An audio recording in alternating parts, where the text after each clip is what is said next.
په یو حدیث کې راغلی دی چې کله رمضان المبارک داخلیږي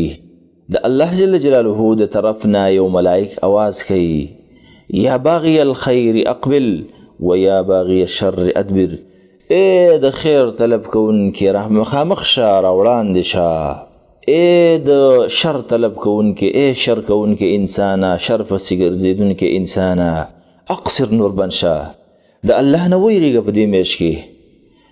نو دا عزتمندو د الله جل جلاله د طرف نه د ملائکو په واسطه باندې دا اعلان موږ او تاسو ته کوي. د کوم ورور چې د خیر وي انشاءالله ټول به د خیري خیرونو ته راوړاندې شي، ځان کې تغییر وکوي. باید چې موږ داسې پاتې نه شو چې زموږ حالات د رمضان او د غیر رمضان کې یو شی نه، په ځان کې به تغییر کوو. مخکې د نفلونه کول 10 رکعاته دی کول، مثال په طور 20 وکړه، 15 وکړه، 10 وکړه. تلاوت دی 1 سپاره کوله، 3 وکړه، 10 وکړه، تغییر په ځان کې راوله، ذکر دی کوو په دې کې زیادت راوله، صدقه دی کوله، 10 روپۍ دی کوله، 100 کا 20 کا، داسې په ځان کې تغییر راوله.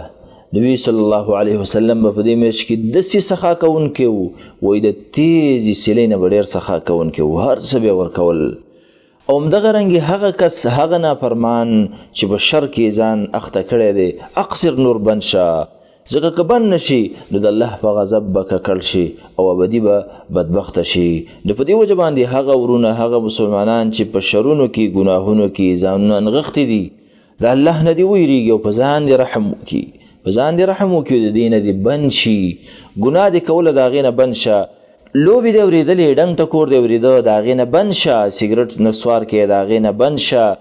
چرس کې وغیره د هغې نه بند شه، همدغه رنګې غیبت کې د هغې نه بند شه، همدغه رنګې کنځلې کې بد اخلاقي کې د هغې نه بند شه، مسلمان ته دې ضرر رسوو د هغې نه بند شه. که بند نشي ځان به تباه کړي، ځکه ملائکې اواز کوي چې د دې نه بند شه او په ځا باندې رحم وکړه. باید چې هر یو ورور مسلمان په ځان کې دا تغییر راولي